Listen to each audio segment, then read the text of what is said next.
Good morning, everybody. This is Harold with WorldTVOnDemand.com, keeping an eye on your money. Jump on the WorldTVOnDemand.com train. I'm telling you, keep an eye on your money because everybody else is. So let's get started. So if you have a checking account or savings account or whatever kind of account at Wells Fargo, I would suggest that you keep an eye on it. You make sure that not even a nickel is missing from the account, because I mean, if they take $1 or $2 from 2 million accounts, that's $4 million. Oh my goodness! And you got 5,300 employees doing this. Now, granted, I could see where 1 or 2 people or maybe one branch would have a problem and something like this might happen. But when you got over 5,000 people that work for one company that's doing this kind of stuff, is it bank policy? I'm asking, was it bank policy to do this? Who told these 5,300 people to do this? Because I will not believe that people working in banks with the integrity that they have would do this without their superiors telling them to do this. So anyway, I don't care what bank you're with. Make sure you check your accounts daily and you're not missing any money, even if it's 50 cents. Question it.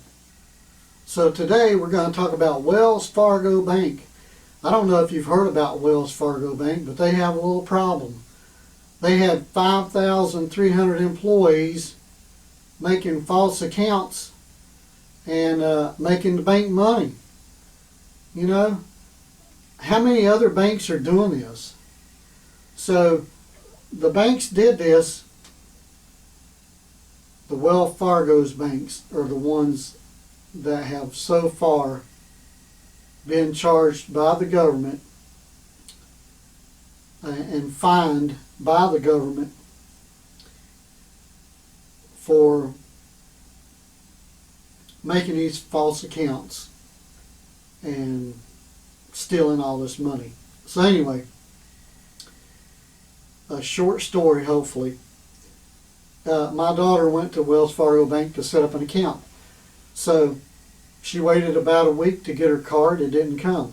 She called and she told them the card didn't come, so they canceled that card and they sent her another card, supposedly.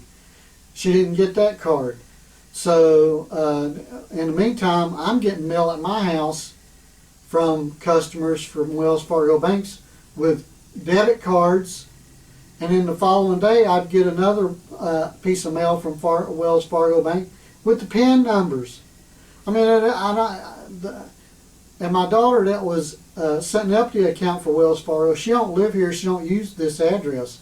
So I was kind of confused about what was going on, so I called Wells Fargo. They were no help at all. They didn't tell me to send the things back, to burn them, to run them through the shredder, but I did put on there return to sender and send them back. So, you know, right, that was a red flag for me. And then after that, then I hear on the news that they've been setting up fraudulent accounts and the government has already been involved in it and has fined them all this money, and it's just a disaster. I mean, are you going to stay, if you're with Wells Fargo Bank, or are you going to stay with a bank that will do something like that? I mean, you know, if you have 1 or 2 or 3, you know, a few employees at your bank doing something like this to make their bank look better, and they get caught, I can kind of see it. But when you got 5,300 employees that you have to fire for doing things like this, was it company policy? Did someone above them tell them to do this? I mean, it is ridiculous. So that goes right into the same pot as the stock market, and you know, all these banks, I don't know it to be fact, but from looking at it, from what I'm seeing, they're doing whatever they can to make as much money as they can, why they can. Whether it's the stockbrokers, the bankers, or whoever.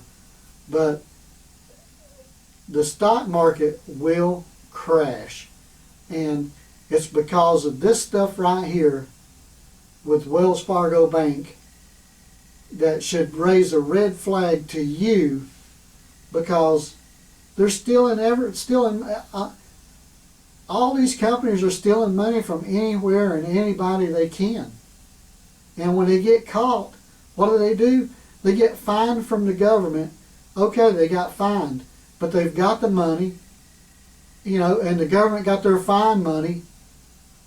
What does that do for the customers that got their identification hacked and stolen to create these other accounts? What do they get? A big fat goose egg. That's what they get. So this has just gotten way out of control. I think all these banks are too big.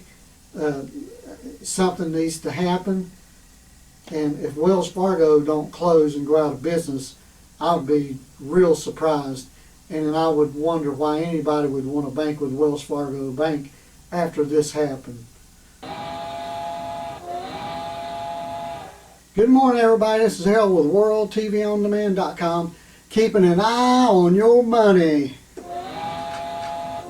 Jump on the WorldTVOnDemand.com train. I'm telling you, keep an eye on your money because everybody else is.